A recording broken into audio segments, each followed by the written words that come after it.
गणनाथ सरस्वती रवि शुक्र बृहस्पति पंचताने स्मरे नित्य वेदवाणी परिवर्तते चरित्रम रघुनाथ शतकोटि प्रविस्तरम् एक एक अक्षरम पुसा महापातकनाशनम मनोजो मार्वतुल्य वेगम जितेंद्रिय बुद्धिमता वरिष्ठम वातारमय वानरहित मुख्यम श्रीरामदूतं शरणं प्रपद्ये गुरुर्ब्रह्मा गुरुर्विष्णु गुरुर्देवो महेश्वरा गुरुः साक्षात् परब्रह्म तस्मै श्री गुरुवे नमः।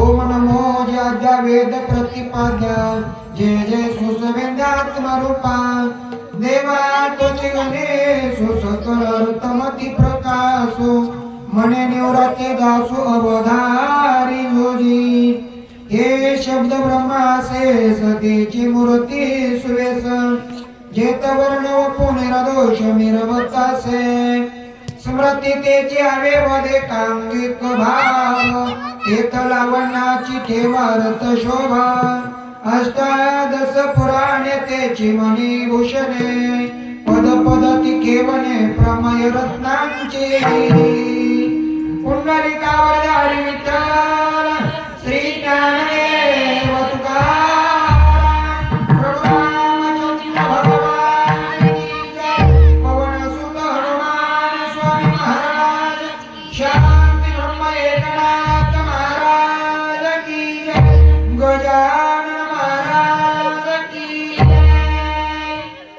श्री गणेशाय नमः श्री सरस्वती नमः श्री वासुदेवाय नमः श्री गुरु रामचंद्राय नमः।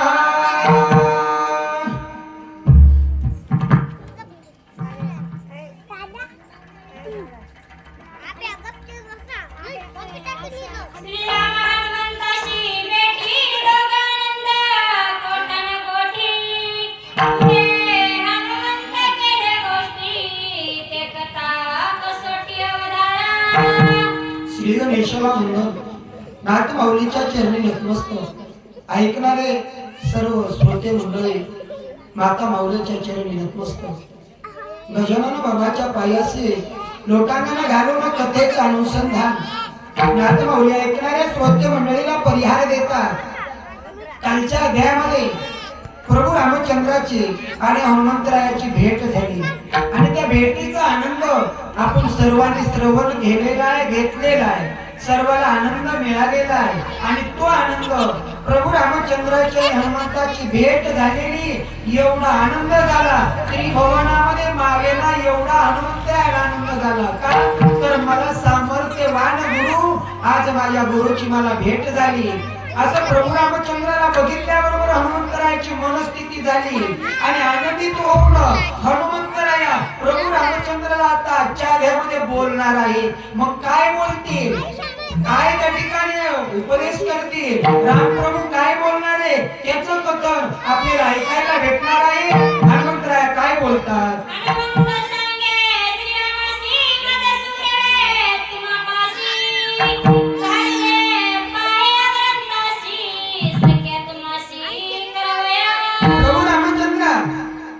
मला माझ्या स्वामींना म्हणजे राजा सुग्रीवानं तुमच्याकडे पाठवलेला आहे कशासाठी सख्य करण्यासाठी। सख्य कशाला म्हणायचं नातं जोडणं मध्यस्थी करण्यासाठी मला पाठवलंय। हनुमंतराया प्रभू रामचंद्राला म्हणतात राजा सुग्रीवानं मला सांगितलं ते दोन कोण आलेले आहेत मानव वेशामध्ये ते कोण आहे कशासाठी आले हे जाऊन बघून ये असं राजा सुग्रीवानं सांगितलं होतं। परंतु हनुमंतराय काय म्हणतात राजा सुग्रीवानं मला रामा कशासाठी पाठवलंय तुमच्या संग मैत्री करण्यासाठी पाठवलंय तुमच्या बरोबर मैत्री करायची असं राजा सुग्रीवानं माझ्याकडे निरोप सांगितलाय निरोप घेऊन आलोय असं हनुमंतराय बोलतात।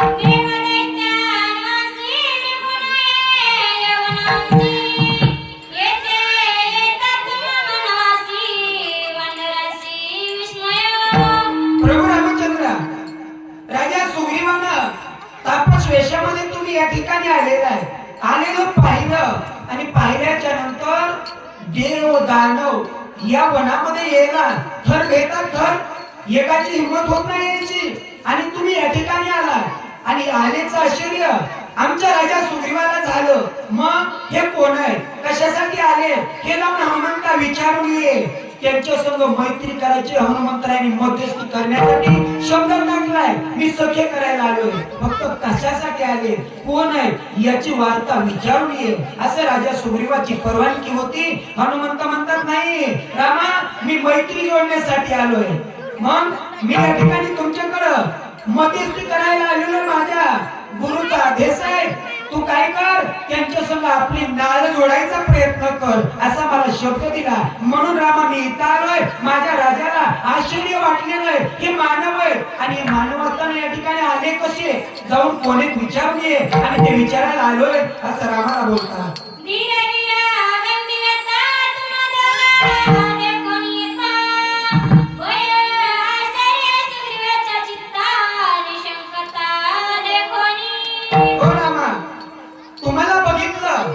आश्चर्य राजा सुग्रीवाला वाटलं, मनामध्ये भीती वाटली की हे बाबा ज्या आयेमधून निघले आणि निघल्याच्या नंतर जे आडवे येते त्यांना सपाट करत आले. तर हे राजा सुग्रीवाला सर्व वृत्तांत कळलेला आहे, माहित झालेला आहे.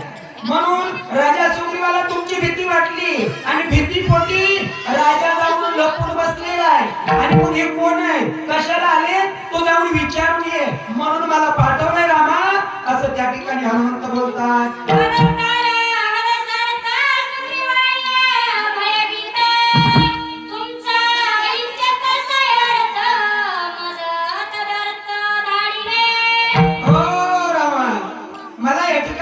याच कारणासाठी पाठवलंय. ते कोण आहे, कशासाठी आले आणि हे येऊन या ठिकाणी मोठे पराक्रमी दिसते, दुर्धर आहे, हातामध्ये धनुष्यबाण आहे आणि सूर्यासारखे तेजवान दोन स्वरूप आहे. मग हे कोण आहे ते बघून ये म्हणून मला सांगितलं आणि तो निरोप घेऊन जाण्यासाठी, तुमची मध्यस्थी करण्यासाठी तुम्ही कोण आहे हे मला माझ्या गुरुला जाऊन सांगायचंय. म्हणून मी रामा इथं आलेलो आहे.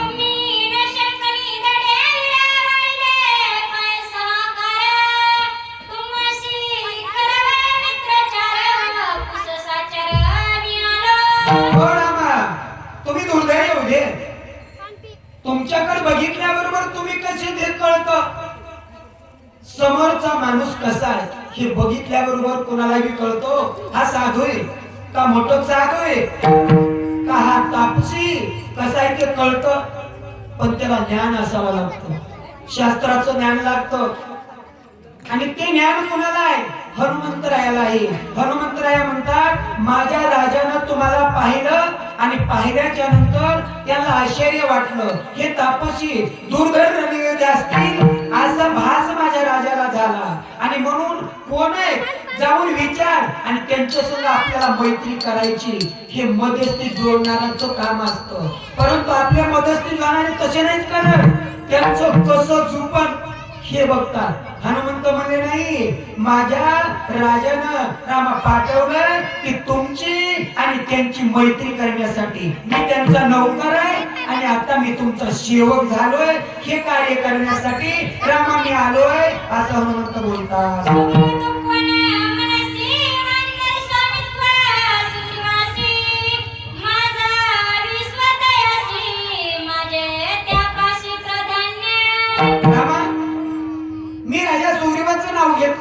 राजा सुग्रीव तुम्हाला माहित नाही, मग तुमच्या मनामध्ये शंका निर्माण होईल राजा सुग्रीव कोण, तर मी सांगतो म्हणजे किष्किंधेचा वानराचा राजा सुग्रीव आहे आणि त्याचा प्रधान मी हनुमंत आहे. आणि त्यानं मला पाठवलं, मी सेवक आहे आणि सेवकानं जे मालकानं सांगितलं काम तेवढंच करावं, जास्त डोकं वापरू नये. मला सांगितलेलं काम तेवढंच करण्यासाठी मी आलोय असं रामाला हनुमंत बोलतात.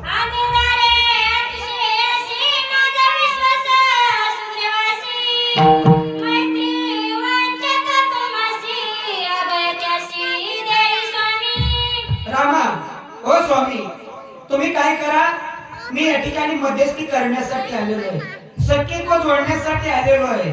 मग तुम्ही काय करा, माझा असणारा राजा त्याने जे कार्य सांगितलेले ते कार्य करण्यासाठी आलो रामा. तुम्ही काय करा, सख्यत्व पत्करा, त्याला जवळीक करायचंय आणि त्याची जवळीक साधायची आणि हे मी मध्यस्थी करण्यासाठी आलोय. मग त्याला काय करा, तुमच्या पायाजवळ घ्या अशी त्याची इच्छा आहे. तो निरूप सांगण्यासाठी रामा मी तुमच्याकडे आलेलो आहे असं हनुमंतराया पुन्हा पुन्हा रामाला विनवणी करतात.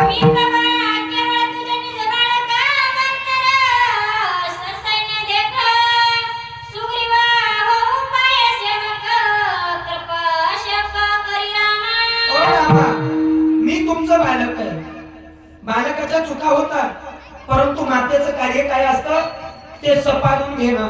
मग मी तुमचा बालक आहे, तुम्ही माझे माता पिता आहे. मग तुम्ही काय करा, माझा असणारा राजा सुग्रीव आहे त्याला तुमच्या पायाजवळ त्याच्या मनामध्ये विचार रामा तुमची सेवा करायची आणि सेवा करण्यासाठी त्यांचं मन तुटलेलं आहे आणि ते तुमच्या सेवेमध्ये मग्न होण्याची त्यांची इच्छा आहे. मग तुम्ही काय करा, त्याला तुमच्या पायाच्या जवळ घ्या असं हनुमंत बोलतात.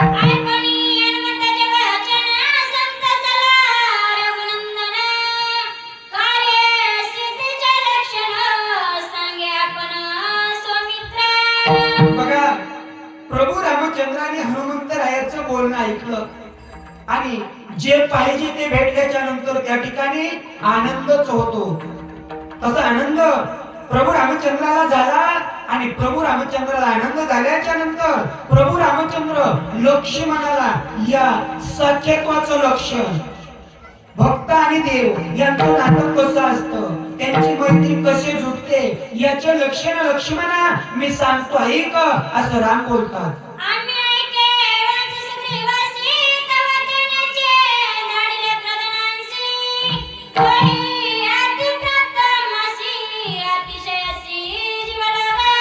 बघा, लक्ष्मणाला जगाचे नायक प्रभू रामचंद्र म्हणतात.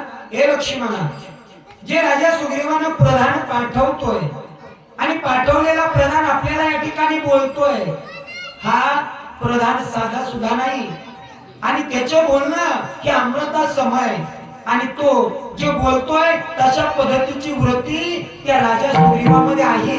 तो आपल्याला सहकार्य करणार आहे, आपली सेवा करण्यासाठी त्याचं मन तिळतिळ तुटतंय. हे कुणाला कळतं, जगाच्या मालकाला कळतं. म्हणून लक्ष्मण बायाला उपदेश करतात, लक्ष्मणा हे जे हनुमानजी बोलत आहे ते खरोखर खरं आहे.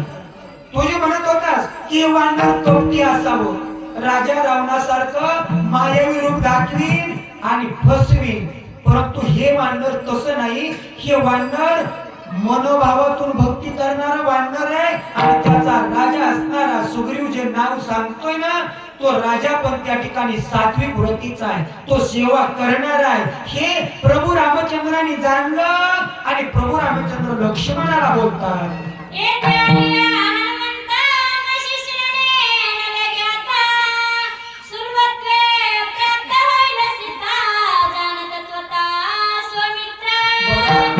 पुढला वृत्तांत प्रभू रामचंद्राचं ज्ञान कसं आहे, 3 काल आहे, भूतकाळ, भविष्य काळ आणि वर्तमान काळ.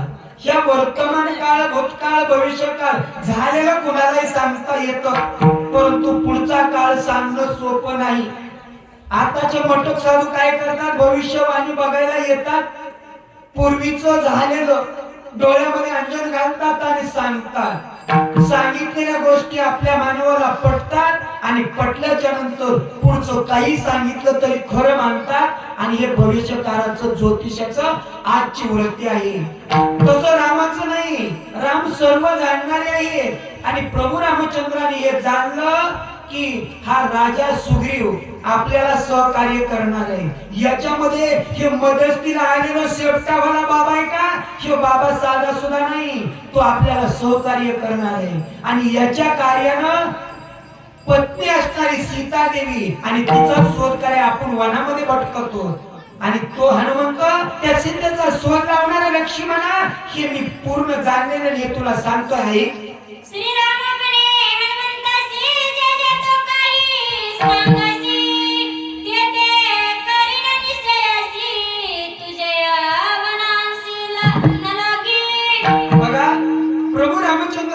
हनुमंताला म्हणतात. हनुमंतानं विचारलं होतं, रामा मी या ठिकाणी निरोप